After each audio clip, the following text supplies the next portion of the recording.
bo'lgan muammoni ko'rdinglar. Bunaqa xatoni uyingizda hech qachon qaytarmanglar. Nimaga desanglar, katta yong'in kelib chiqishi mumkin. Biz bu narsani oldini olish maqsadida Helper kompaniyasiga murojaat qildik. Juda ham tezkorlik bilan yetib kelishdi va bizda bo'lgan muammoni bartaraf qilib berishdi. Helper kompaniyasi haqida sizlarga ma'lumot beradigan bo'lsam, Helper, ya'ni yordamchi degani. Bular haqida sizlarga to'liq ma'lumot bersam, bular 1 yildan beri o'z faoliyatini olib borishyapti. Juda ham odzivlari yaxshi, ko'pchilik tanishlar bizga tavsiya qilishgani uchun bularga biz murojaat qildik va barcha muammolarimizni, elektrika, santexnikadan muammoyimiz bor edi, bartaraf qilib berishdi. Bularning xizmatlarining ichiga nimalar kiradi?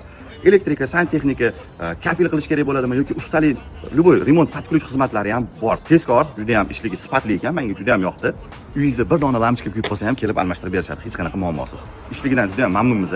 Tavsiya qilamiz, addushi. Pastda bemalol atmetga qilib qo'yamiz, o'zligiga murojaat qilasizlar, любой xizmat kelib bartaraf qilib berishadi. Pastdagi raqamlarga aloqaga chiqaverasizlar, salomat bo'ling.